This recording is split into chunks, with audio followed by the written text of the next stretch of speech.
അംഗം അവിടെ തേടിയിട്ടുമുണ്ട്. ശ്രീ മഞ്ജുവിളാകം ജയൻ, താങ്കളുടെ നിലപാട്, താങ്കളുടെ തൊട്ടടുത്താണല്ലോ ഈ സംഭവം ഉണ്ടായതും ആ കോടതി ജൂറിസ്ഡിക്ഷനും അവിടെ തന്നെ. അപ്പോൾ ഇതിനകത്ത് ഈ ക്യാപിറ്റൽ പണിഷ്മെന്റ് വേണോ വേണ്ടിയോ എന്നുള്ള കാര്യത്തിലേക്ക് ഞാൻ കിടക്കുന്നില്ല. മറിച്ച് അയാളുടെ ബന്ധുക്കളും നാട്ടുകാരുമല്ല, ഞാൻ ആ നാട്ടുകാരനാണ്, ഞാൻ നെയ്യാറ്റിക്കര ബാറിലെ അഭിഭാഷകനാണ്. ആ കുട്ടിയോട് എല്ലാവർക്കും ആർക്കുപോലും സഹതാപമില്ല. കാരണം ഇവർ കുറേ കാലം ഇവർ സ്നേഹത്തിലായിരുന്നു. പല വീഡിയോ ക്ലിപ്പും നമ്മൾ ഇതിൻ്റെ തുടക്ക സമയത്ത് കണ്ടതാണ്. കോവളത്ത് ഇവർ ജ്യൂസ് ചലഞ്ച് നടത്തുന്നുണ്ട്. ആ ക്ലിപ്പ് പ്രധാനപ്പെട്ടത് അത് ഞാൻ അതിലേക്കാണ് കിടക്കുന്നത്. ആ ക്ലിപ്പാണ് ഒരു പരിധിവരെ ഈ കുട്ടിയെ ശിക്ഷിക്കാനുള്ള കാരണം. ആ ക്ലിപ്പ് എടുത്തത് ആരാ? ഷാരോൺ എടുത്തതാ. ഈ ക്ലിപ്പ് എടുക്കുമെന്ന് ഈ കുട്ടി വിചാരിച്ചില്ല. അവിടെ പാരസെറ്റമോൾ 50 പാരസെറ്റമോൾ ചേർത്ത് ജ്യൂസ് കൊടുക്കുകയാണ്. അപ്പോൾ ഈ കുട്ടി കുടിക്കുന്നില്ല, കയ്പെന്ന് പറഞ്ഞ് മാറുന്നു. അപ്പോൾ ഈ ക്ലിപ്പ് എടുക്കുകയാണ്. ഈ ക്ലിപ്പൊക്കെ ഈ പയ്യൻ്റെ കയ്യിലുണ്ട്. അതുമാത്രമല്ല, തൃപ്പരപ്പ് നമുക്കറിയാം, വാട്ടർഫാൾസ് സ്ഥലമാണ്. അതിനകത്ത് ഹോട്ടലിൽ 2-3 ദിവസം താമസിച്ചിട്ടുണ്ട്. ഇതൊക്കെ നമ്മുടെ ചാർജിൽ വന്നതാണ്. അതുപോലെ ഇവിടെ നമ്മുടെ എസ് പി അദ്ദേഹം പറഞ്ഞത് ഈ ഡൈൻ ഡിക്ലറേഷൻ ഇല്ല, പക്ഷേ ചാർജിൽ പറയുന്നുണ്ട് പോലീസിനോട് ഈ പയ്യൻ പറഞ്ഞിട്ടുണ്ടെന്നാണ്. എന്നെ അവൾ ചതിക്കുകയായിരുന്നു. പിന്നെ ഞാൻ ഒരു കാര്യം കൂടി പറയാം. സുഹൃത്തിനോട് ഷാരോൺ അച്ഛനോട് പറഞ്ഞു, സുഹൃത്തിനോട് പറഞ്ഞു. പിന്നെ ഒരു കാര്യം കൂടി ഞാൻ വെളിപ്പെടുത്താൻ ആഗ്രഹിക്കുന്നു. ഈ മരണശൈലി കിടക്കുന്ന സമയത്ത് ഇവർ തമ്മിൽ വാട്സപ്പ് മെസ്സേജ് ചാറ്റ് ചെയ്യുമായിരുന്നു, ഈ പയ്യനും ഈ കുട്ടിയുമായി. കാരണം അവിടെ വെച്ച് ഒമിറ്റ് ചെയ്യുന്നു, അത് മറ്റേ പയ്യൻ കൂടെ പോയ റിജിൻ എന്ന പയ്യെ കാണുന്നു, പച്ച കളറാണെന്ന് അന്നൊക്കെ അന്ന് പുറത്ത് വന്ന കാര്യങ്ങളാണ്. ഈ സമയത്ത് പയ്യനെ പല ഹോസ്പിറ്റലിലാക്കുന്നു. 3-4 ദിവസത്തെ പല ഹോസ്പിറ്റൽ ട്രീറ്റ്മെൻറ്റ് കഴിഞ്ഞാണ് മെഡിക്കൽ കോളേജ് എത്തുന്നത്. അവിടെ വെച്ച് ഇവർ ചാറ്റ് ചെയ്യുകയാണ്.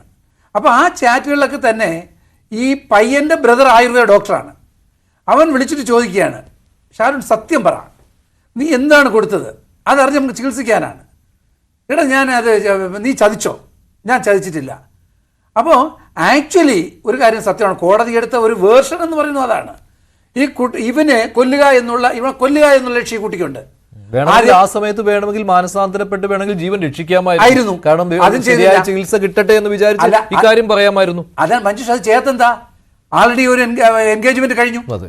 പിന്നെ കോടതി കണ്ട മറ്റൊരു വേർഷൻ, എൻഗേജ്മെന്റ് കല്യാണം നിശ്ചയിച്ചതിന് ശേഷം ഇവർ തമ്മിൽ ശാരീരികമായി ബന്ധപ്പെട്ടിട്ടുണ്ട്. അതിൻ്റെ എവിഡൻസസ് ഹാജരാക്കിയിട്ടുണ്ട്. ഒരു ശാസ്ത്രീയ തെളിവുകൾ.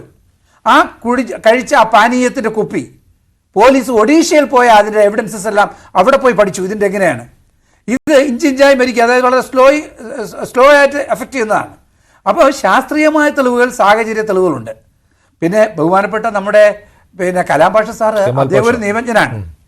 അദ്ദേഹം ന്യായാധിപനാണ്, നല്ലൊരു ന്യായാധിപനായിരുന്ന ആളാണ്. അദ്ദേഹം ഉള്ളത് തുറന്നു പറയുന്ന ഒരു മനുഷ്യനാണ്, അതൊന്നും സംശയമൊന്നുമില്ല. അപ്പോൾ അദ്ദേഹത്തിൻ്റെ വേർഷനാണ് അദ്ദേഹം പറഞ്ഞത്.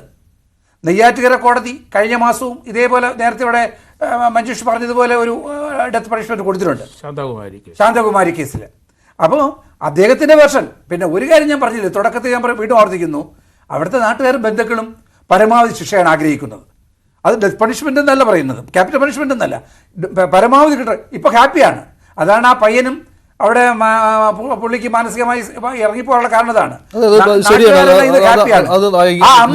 ഭാഷയിൽ നിന്ന് അങ്ങനെ ഒരു പ്രതികരണം ഉണ്ടാകുമ്പോൾ സ്വാഭാവികമായിട്ടും അവർക്കത് ഉൾക്കൊള്ളാൻ കഴിയില്ല. അത് മാത്രമല്ല, വേറൊരു സത്യം, സാധാരണ ഒരു വിധി വന്നാൽ കുട്ടി പൊട്ടിക്കരയേണ്ടതാണ്.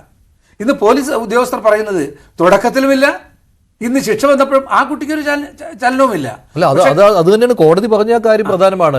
വെളിയിലേക്ക് ഇറക്കി വിട്ടാലും ഇല്ലേ, അങ്ങനെ വന്നാലും ഇതേ കുറ്റകൃത്യം ആവർത്തിക്കില്ല എന്ന് പറയാനാവില്ല എന്ന് കോടതി കണ്ടെത്തിയിട്ടുണ്ട്. അപ്പോഴാണ് ജസ്റ്റിസ് കമാൽ പാഷ ചോദിച്ചത് എല്ലാവർക്കും ജ്യൂസ് കൊടുക്കുമോ എന്ന്. അങ്ങനെയല്ലല്ലോ അതിനെ കാണേണ്ടത്. അല്ലല്ല, കുട്ടി ഒരു ക്രിമിനൽ മൈൻഡുള്ള കുട്ടിയാ. കാരണം സ്നേഹിച്ച പയ്യനെ. അപ്പോൾ വേണമെങ്കിൽ കലാം പാഷ സാർ ചോദിച്ചൊരു ചോദ്യമുണ്ട്, ഇവൻ എന്തിനാ അവിടെ പോയത്? ആ കുട്ടിയുടെ വീട്ടിൽ പോയിട്ടല്ലേ, കുട്ടിയുടെ വീട്ടിൽ വിളിച്ചിട്ടാ പോയത്. അമ്മ ഇല്ലാത്ത സമയം നോക്കി പല ആവർത്തി വിളിക്കുകയാണ്, നീ വാ വാ എന്ന് വിളിക്കുകയാണ്. അമ്മയോ മാമൻ ആരുമില്ലാത്ത സമയത്താണ് പോകുന്നത്. It's A planned action of the lady. ആ കുട്ടിയുടെ 21 വയസ്സേ ഉള്ളൂ എന്ന് പറഞ്ഞാൽ ഇമ്മച്ചുവരൊന്നും അല്ല. ആ കുട്ടിക്ക് സ്നേഹിക്കാനും കോവളത്ത് പോകാനും ഈ തൃപ്പരപ്പി പോകാനും ഒക്കെ റൂം എടുക്കാനും ഒക്കെ അവിടെ ഇമ്മച്ചുരിറ്റി. ഈ കുട്ടി പ്ലാൻഡ് ആയിട്ട് ഇതിനെ കൊല്ലണം. കാരണം ഇന്റർകാസ്റ്റ് ആണല്ലോ, നമുക്കറിയാലോ, ഒരു ഇന്റർകാസ്റ്റ് ആണ്. അത് കഴിഞ്ഞ് വേറെ അയാളുടെ കാസ്റ്റുള്ള ഒരു മാരേജ് വരുന്നു, അത് ഫിക്സ് ചെയ്യുന്നു. അപ്പോൾ ആ കുട്ടിക്ക് ഇതെങ്ങനെയെങ്കിലും ഒഴിവാക്കണം. അതിൽ പലതവണത്തെ അത് നോക്കണേ, ഈ കുട്ടി ചെയ്തൊരു ക്രൈം എന്ന് പറയുന്നത് ഈ സ്നേഹിച്ചവനെ കൊല്ലാൻ ശ്രമിക്കുന്നു. അത് കോവളത്തായാലും ജ്യൂസ് ചലഞ്ചായാലും 50 പാരസെറ്റമോളാണ് കൊടുത്തത്. പിന്നെ ഈ വീട്ടിൽ വിളിക്കുന്നു, കൊടുക്കുമ്പോൾ ഈ കുട്ടിയുടെ കഷായം എന്നാണ് പറയുന്നത്. ആ കഷായം എന്നുള്ളതിൽ ഈ പയ്യൻ കഴിക്കുകയാണ്. വേറെ സത്യം, മരണം വരെ അയാൾ ഈ കുട്ടി ചതിച്ചെന്നോ അല്ലെങ്കിൽ ഈ ചാർജിൽ വരുന്നുണ്ട് പോലീസുകാരോട് പറഞ്ഞെന്ന്, അല്ലാതെ പിന്നെ ഒരു ഒരു ഒരു മജിസ്ട്രേറ്റിനോട് പറഞ്ഞിട്ടില്ല.